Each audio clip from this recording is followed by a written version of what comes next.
chers frères et sœurs, je m'en vais vous présenter l'orateur de ce matin.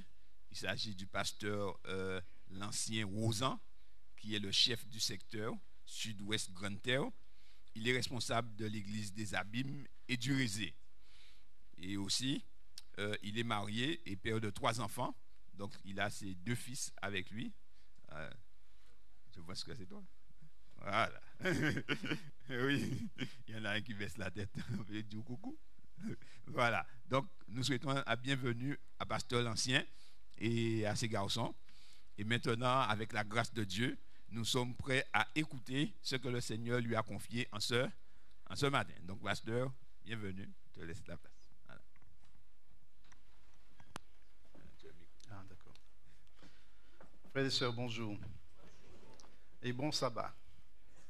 Je suis très content d'être ici ce matin. Je ne peux pas imaginer ma joie. Et je remercie Frère Songeon pour ces quelques paroles d'introduction. Sa présentation. Je suis accompagné de mes 2 fils, Joël.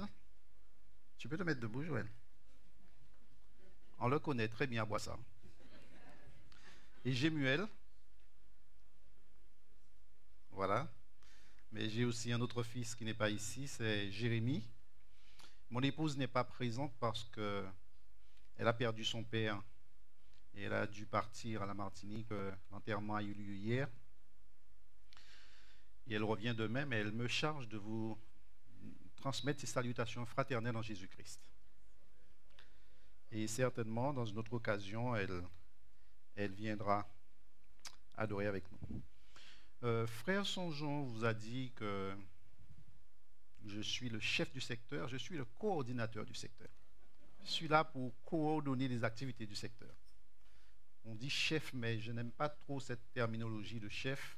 Je suis un coordinateur et je remercie Dieu du privilège qu'il me donne de pouvoir le faire avec les anciens, les pasteurs et les laïcs.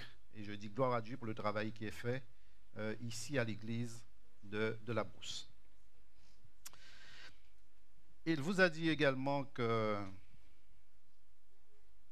je suis le pasteur de l'église d'Othémar du Rézé, c'est vrai, mais il ne vous a pas dit d'où je venais. Vous savez d'où je viens? Je viens du Jardin d'Éden de la Guadeloupe. Et vous savez où se trouve le Jardin d'Éden de la Guadeloupe? À Vieux-Habitants. C'est le pays vraiment où coule le lait et le miel. Et je vous encourage à y aller. Et vous pouvez y aller maintenant parce que c'est la saison des bonnes mangues pommes. Ce sont les meilleurs de la Guadeloupe. Ils sont très sucrés, produits du terroir. Et aussi, très bientôt, la saison des quénettes. Alors là, vous irez, puis vous allez monter vers la Grivelière, un haut lieu de l'esclavage en Guadeloupe. Et là, vous allez prendre un bon bain dans la grande rivière de Vieux-Habitants. Et je vous assure, quand on rentre là, on dit « waouh ».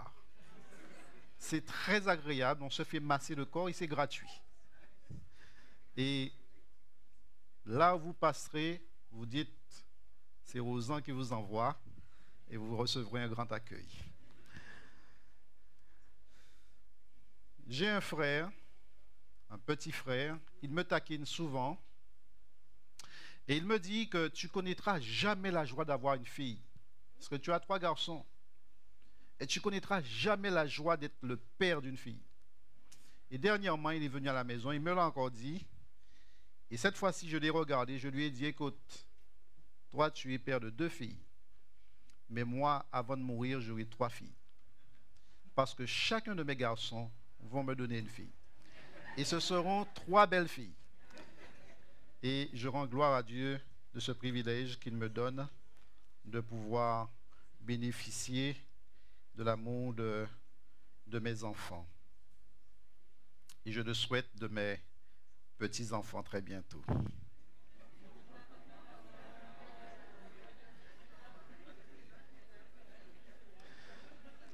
savez, je ne sais pas grand-chose de l'église de la Brousse. Sinon, qu'une sœur qui m'a abordé ce matin m'a dit, mais tu sais pas, pasteur, que la Brousse, c'est la fille de Chauvel? Je ne savais pas. Mais ce que je sais de l'église de la Brousse, c'est que l'église de la Brousse est une église missionnaire. Vous n'avez pas entendu ce que j'ai dit, hein? Ce que je sais de cette église-là, c'est une église missionnaire. C'est l'église du secteur qui a le plus haut taux de croissance. Après Marie-Galante, même avant Marie-Galante et Dotémar. La Brousse a le plus haut taux de croissance. Parce que de la Brousse naissent des personnes toute l'année. Et je dis gloire à Dieu. Frères et sœurs, vous avez compris l'essentiel. Et l'essentiel, c'est que Jésus revient bientôt. L'essentiel, c'est qu'il y a d'autres brebis qui ne sont pas de sa bergerie, qui doivent entendre sa voix, elles entendront sa voix et elles se joindront à la bergerie dont Jésus-Christ est le bon berger. Jésus dit, il faut que je les amène.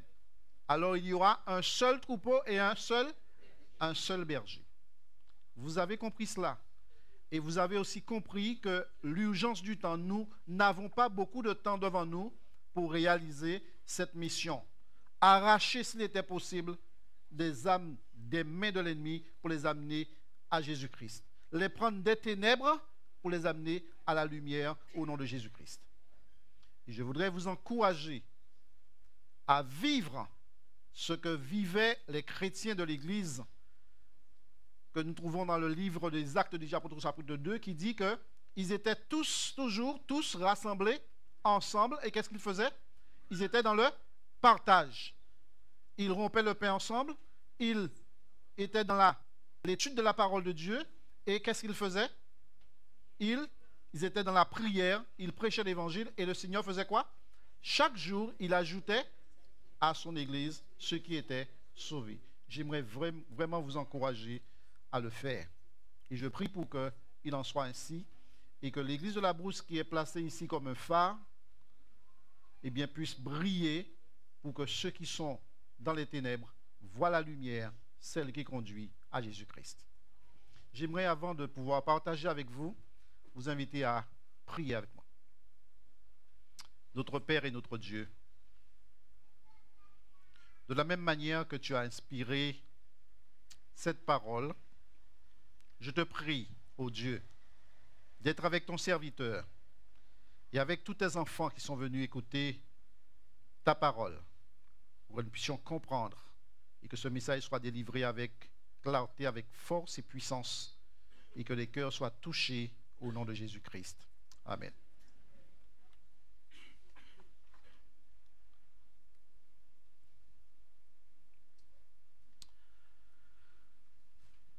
Nous sommes dans une période, la semaine dernière, dimanche dernier, le monde chrétien a célébré ce qu'on appelle la Pentecôte. La Pentecôte, c'est quoi? Eh bien, c'est une fête chrétienne qu'on célèbre 50 jours avant quoi? Avant la Pâque.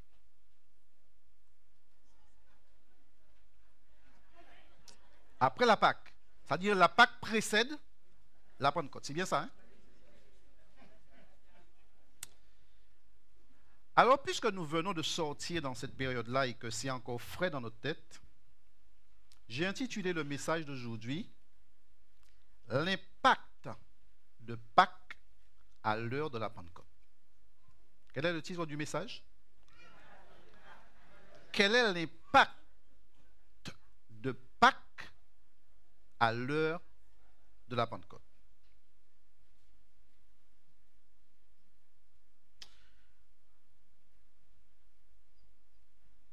Pâques, pour le monde chrétien, c'est le point central de l'histoire du christianisme. La plus grande histoire de tous les temps, c'est l'histoire de la passion de Jésus-Christ.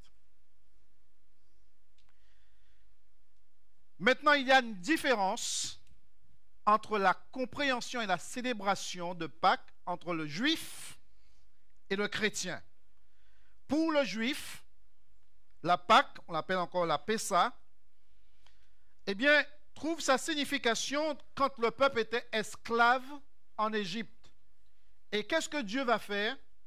Eh bien, Dieu va libérer son peuple de l'esclavage égyptien. Et tandis que Dieu va envoyer des plaies, à la 10e plaie, Pharaon va être obligé de laisser partir le peuple.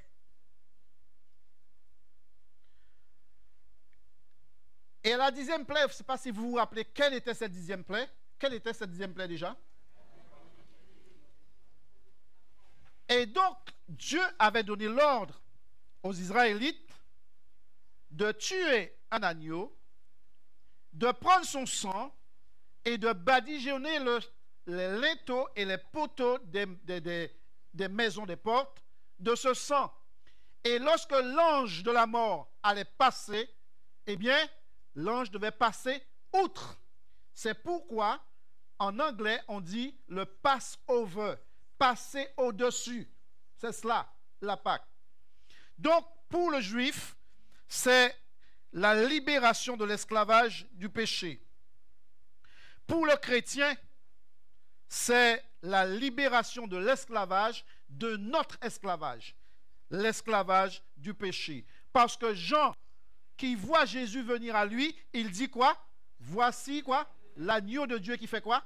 Qui ôte le péché du monde. Son sang a coulé, non pour être placé sur des linteaux, mais pour nous pardonner, nous purifier de tout péché et de toute iniquité. La Pâque donc est un rappel de la grâce de Dieu et de la puissance du salut en Jésus-Christ pour le chrétien. En méditant, nous nous arrêtons généralement sur la résurrection et à l'impact de cet événement dans la vie de ceux qui ont accepté Jésus en naissant de nouveau. Avant la Pâque, eh bien, il y a une période de jeûne de 40 jours. Et pour le juif, c'est la période des semailles. Et après la Pâque, c'est la résurrection, c'est la Pentecôte. C'est une période qui est considérée comme une période de prémisse de la moisson. Et cela a été célébré le 20 mai dernier. La Pâque porte le nom de, ou du moins la fête des prémices, ou les prémices de la moisson porte le nom de Shavuot ou fête de semailles, car elle a lieu 7 semaines après la Pâque, soit environ 50 jours. Et le livre des Actes nous rappelle ce qui s'est passé 50 jours après la Pâque. Luc fait mention d'un grand bruit venu du ciel, d'un violent coup de vent et de langues de feu qui se posent sur chacun des disciples. À la Pentecôte, les peuples qui étaient divisés se retrouvent comment? Les peuples qui étaient divisés, qui ne parlaient pas la même langue, se retrouvent comment? Unis lorsque l'Esprit Saint se manifeste. L'humanité donc est appelée à vivre cette unité, non pas sans Dieu, mais avec lui. Et l'Église de la Brousse à laquelle nous appartenons, vous appartenez, eh bien, vous êtes aussi appelés à vivre cette unité manifestée dans cette promesse qui avait été faite de recevoir l'Esprit Saint sur les disciples pour pouvoir accomplir la mission. Et c'est donc de cela que je voudrais vous entretenir ce matin. Le plus grand problème de l'homme, c'est le péché. Et il ne pourra jamais le résoudre par lui-même. Nous savons tous, nous qui sommes des pécheurs, nous avons besoin d'un sauveur. Et notre sauveur, c'est Jésus-Christ. Je voudrais donc vous inviter maintenant à ouvrir la Bible dans la lettre de Paul, dans Colossiens au chapitre 1er.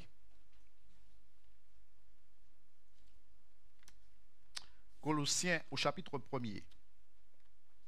Et là, dans Colossiens, nous allons voir ensemble, frères et sœurs, un condensé d'amour.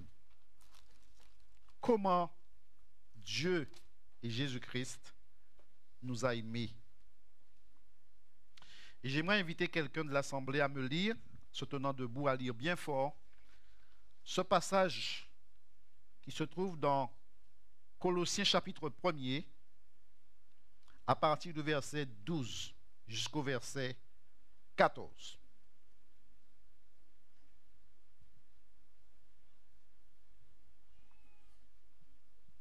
Quelqu'un de l'Assemblée qui lit bien fort.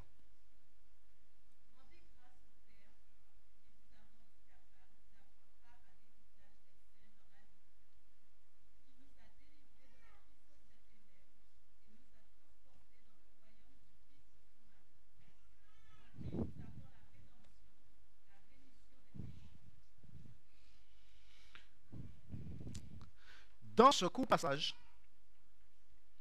il y a un condensé d'amour.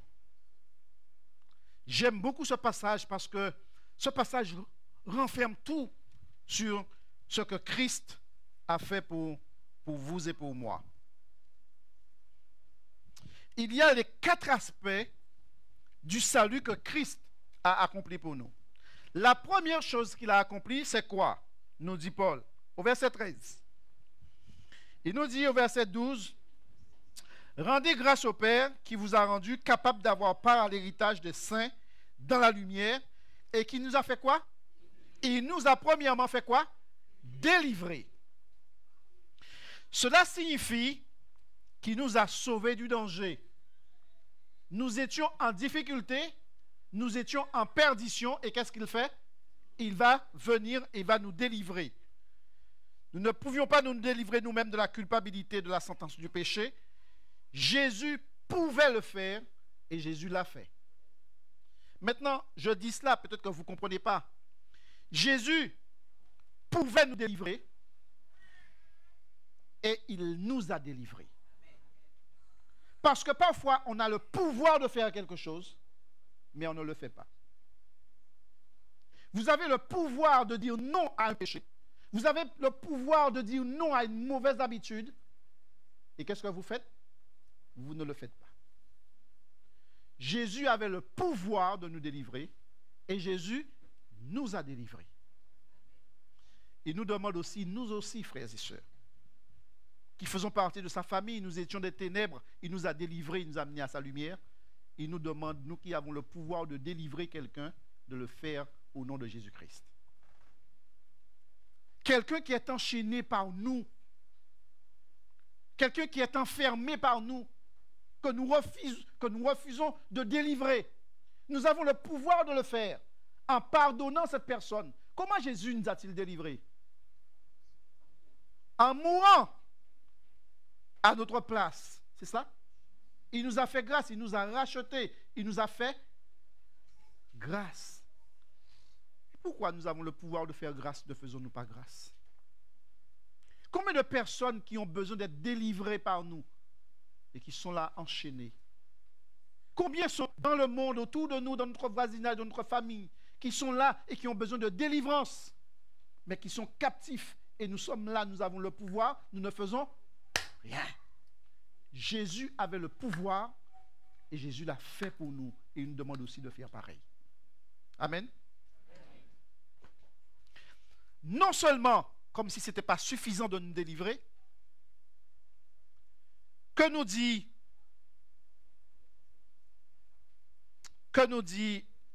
Paul au verset 1er, verset 13b, il nous dit quoi? Il nous a délivrés de la puissance des ténèbres. Et qu'est-ce qu'il a fait? Il nous a transportés.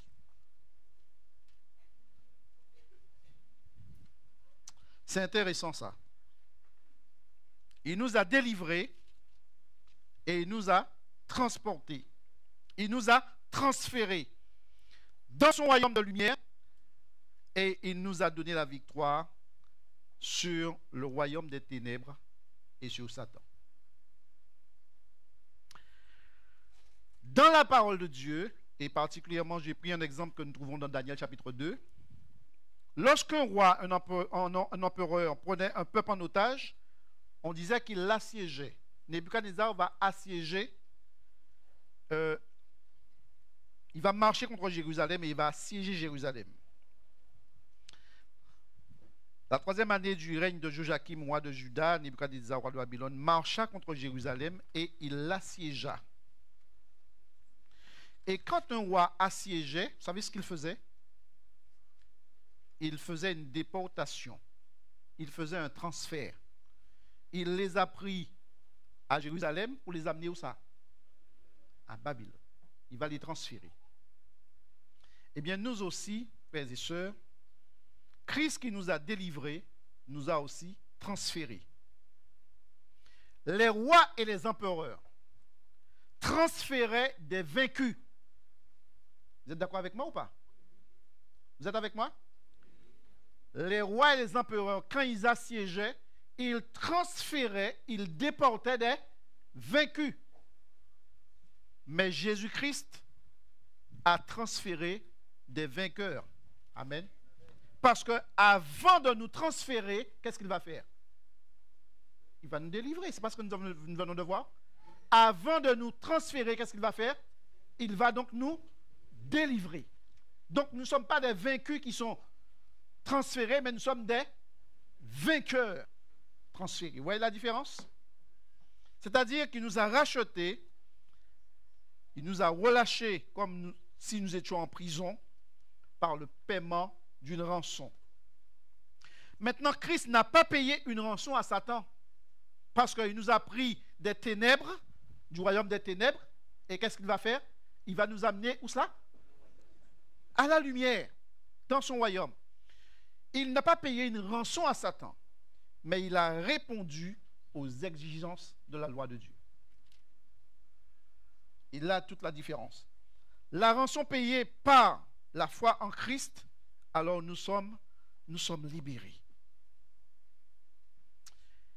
Comme si ce n'était pas assez de nous délivrer, de nous transférer, qu'est-ce qu'il fait d'autre? Le texte nous dit, il nous a délivrés de la puissance des ténèbres, il nous a transportés dans le royaume du Fils de son amour, en qui nous avons quoi? En qui nous avons la rédemption. Le mot employé pour pardonner signifie renvoyer ou résilier une dette. Vous avez déjà contracté une dette? Vous avez déjà fait un prêt? Et parfois un prêt qui est difficile à rembourser. Vous avez fait un prêt parce que vous aviez un besoin et vous avez du mal à rembourser le prêt. Ça arrive parfois? Ça vous arrive ou pas? On doit dire que c'est à moi seulement que ça arrive. Maintenant, si le banquier vient et vous dit qu'il vous remet la dette, vous avez prêté 80 000 euros, 100 000 euros, et il vous dit qu'il vous fait une remise de dette. Comment est-ce que vous allez vous sentir? Que fait la dette? Que fait la dette pour nous? La dette nous pèse. La dette, elle est comment? Elle est pesante, elle est stressante. Maintenant, le banquier vient et vous fait une remise de dette. Comment est-ce qu'on se sent? On se sent libéré. On dit, ouf, waouh, enfin. Eh bien, c'est exactement ce que Christ a fait. Il nous a, premièrement, nous avons dit quoi? Vous avez déjà oublié. Hein? Il nous a délivrés, comme si ce n'était pas assez. Qu'est-ce qu'il a fait? Il nous a transférés comme des vainqueurs. Et comme si ce n'était pas assez, qu'est-ce qu'il a fait? Il nous a rachetés. Il nous a fait une remise de dette. Et exactement le même comportement que vous avez eu quand on vous fait la remise de dette, eh bien, c'est ce comportement-là que le pécheur a quand il se sent accepté par celui qui l'a racheté, Jésus-Christ. Satan ne peut rien trouver dans le registre de cette personne qui puisse la condamner. Son casier judiciaire est comment? Vierge. J'ai regardé avant de venir ce matin un casier judiciaire. Vous savez comment c'est? C'est une belle feuille bleue avec plein de traits dessus et il y a un grand trait dessus comme ça. Ça veut dire, j'ai un casier judiciaire qui est comment? Vierge. Mais quand ce n'est pas vierge, c'est comment? C'est écrit beaucoup de choses dessus. Eh bien, nous avons écrit beaucoup de choses dessus. Mais par le rachat de Jésus-Christ, son sang qu'il a versé pour nous, l'agneau de Dieu qui ôte le péché du monde, qu'est-ce qu'il fait? Il a tout, il a tiré un trait dessus. Et quand on regarde, on a un casier judiciaire qui est comment? Devant Dieu? Vierge. Ça fait la différence.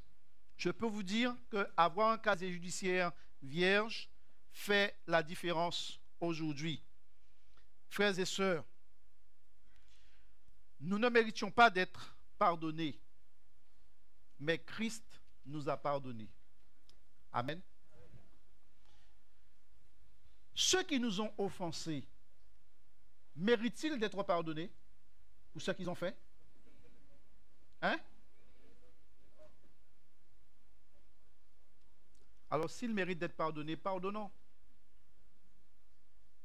Mais nous avons du mal à le faire. Nous ne méritions pas d'être pardonnés. Mais qu'est-ce que Christ a fait pour nous? Il nous a pardonnés. Il nous a délivrés. Déliez-le et laissez-le aller. Il nous a transférés. Il nous a rachetés. Par conséquent, nous aussi, nous sommes appelés à le faire pour ceux qui nous ont offensés. Pardonnés en Jésus-Christ, nous pouvons être en communion avec Dieu le Père. Accepter sa grâce et chercher à faire sa volonté devient possible. Mais le refus de pardonner, frères et sœurs, conduit toujours à l'esclavage. Demain, 27 mai, on va courir de Basse-Terre à Pointe-à-Pitre, en mémoire de l'esclavage et de la libération de l'esclavage. Mais laissez-moi vous dire quelque chose. Refuser de pardonner conduit où cela? Vous êtes d'accord avec ça? Le pasteur dit les choses et vous croyez tout ce qu'il dit? Le refus de pardonner conduit où ça? Vous êtes d'accord avec ça? Je vous invite à lire Matthieu chapitre 18, versets 21 à 35. Matthieu chapitre 18, versets 21 à 35. Alors Pierre s'approcha.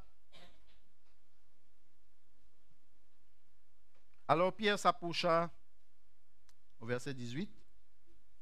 Chapitre 18, verset 21.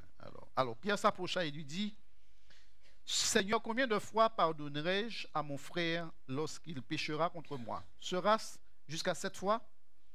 Jésus lui dit: Je ne te dis pas jusqu'à 7 fois, mais jusqu'à 70 fois 7 fois. C'est pourquoi le royaume des cieux est semblable à un roi qui voulut faire rendre compte à ses serviteurs. Quand il se mit à compter, on lui amena un qui devait combien? 10 000 talents. Il était endetté. Comme il n'avait pas de quoi payer, son maître ordonna qu'il fût vendu. Lui, sa femme, ses enfants et tout ce qu'il avait, et que la dette fût acquittée. Le serviteur se jetant à terre, se prosterna devant lui et dit: Seigneur, aie patience envers moi, et je te paierai tout.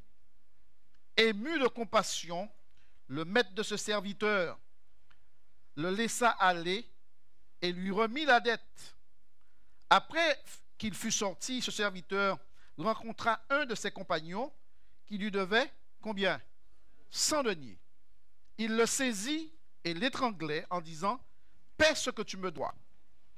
Son compagnon, se jetant à terre, le suppliait, disant: aie patience envers moi, et je te paierai. Mais l'autre ne voulut pas, et il alla le jeter en prison jusqu'à ce qu'il eût payé ce qu'il devait. Ses compagnons, ayant vu ce qui était arrivé, furent profondément attristés, et ils allèrent raconter à leur maître tout ce qui s'était passé.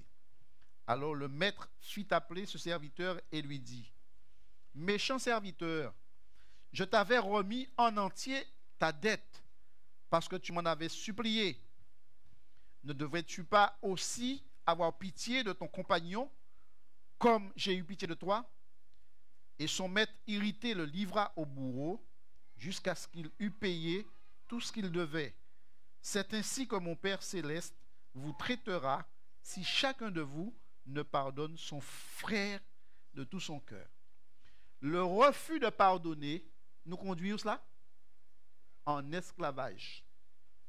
Parce qu'il a refusé de pardonner, il s'est retrouvé comment? Esclave à rembourser combien de deniers? 1000. Par conséquent, frères et sœurs, il nous a délivrés, il nous a transportés, il nous a rachetés, il nous demande aussi de faire de même pour nos semblables, ceux qui adorent avec nous, ceux qui prient avec nous, ceux qui chantent avec nous, ceux qui espèrent et qui attendent le retour du Maître avec nous. Dieu nous demande aussi de faire pareil. Sans effusion de sang, nous le savons, il n'y a pas de pardon pour les péchés. Et c'est pourquoi il y avait un service au sanctuaire où le sang devait couler pour chaque péché commis. Le sang de Christ est le prix de notre salut. Nous avons lu un texte dans Romains chapitre 5 et j'aimerais terminer avec ce texte. Dans Romains chapitre 5.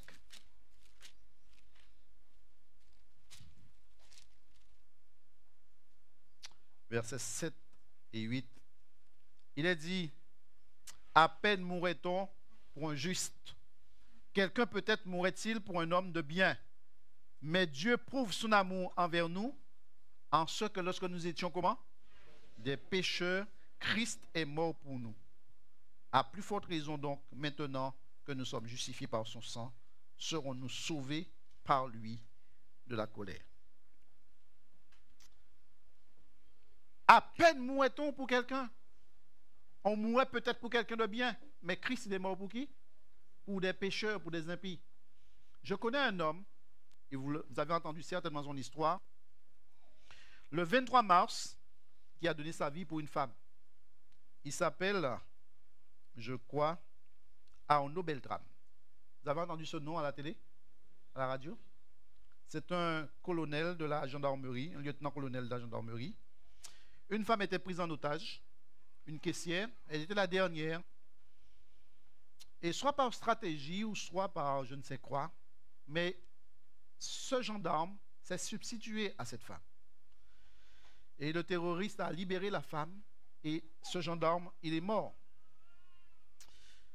L'histoire dit que cet acte a marqué quelqu'un qui avait une mauvaise relation avec sa mère, une autre femme. Et certainement, cet acte héroïque a marqué le corps des armées, les gendarmes, les militaires, les policiers, de voir qu'un des leurs a fait quoi? A donné sa vie pour quelqu'un. La France entière a été touchée par cela. Et je dirais le monde entier qui a entendu cette histoire a été touché par l'acte de ce militaire. Il est mort. Cette femme vit. Et certainement la vie de cette femme est transformée également. Imaginez un peu l'impact que ce geste a eu sur toute une nation, sur le monde entier. Mais il se trouve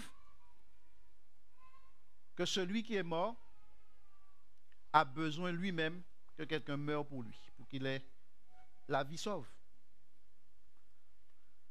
Je m'arrête un instant et je me dis, si l'acte de cet homme, de ce lieutenant-colonel, a touché à ce point les gendarmes, les policiers, les pompiers qui rentrent dans les flammes pour sauver des gens et les encouragent à sauver des vies, qu'en est-il du sacrifice de Jésus-Christ? Et c'est pourquoi je me pose la question, quel est l'impact de la mort de Jésus-Christ pour moi? Quel est l'impact de la mort de Jésus-Christ pour toi?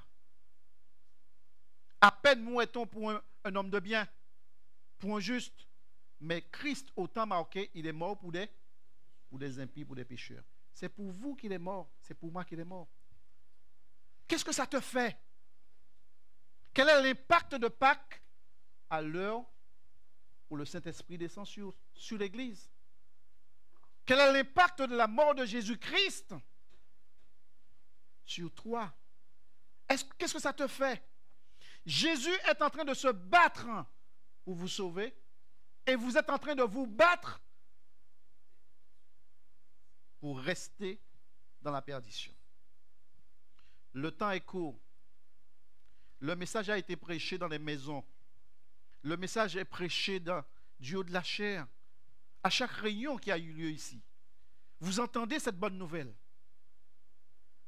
Cette bonne nouvelle vous appelle à donner votre vie à Jésus-Christ pour que vous ayez la vie éternelle, que vous soyez réconciliés. Il a payé le prix. Il vous a racheté.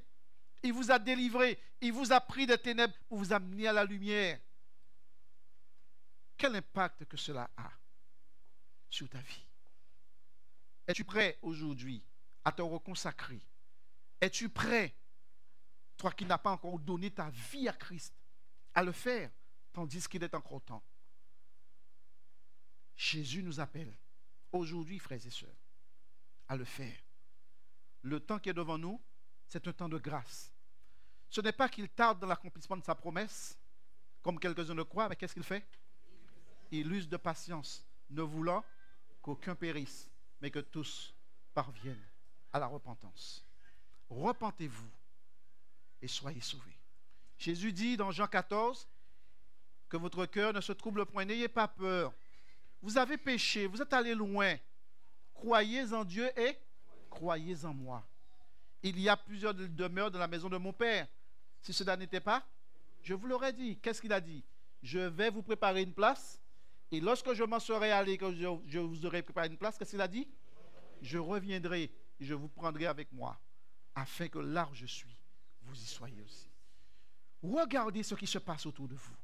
Regardons ce qui se passe autour de nous. Frères et sœurs, Jésus est à la porte, il revient.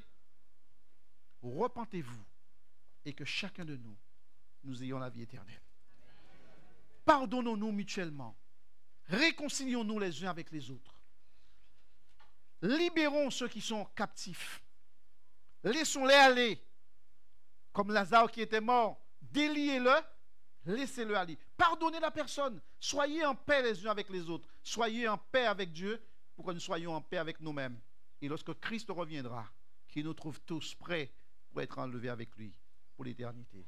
Que Dieu vous garde et qu'il vous bénisse.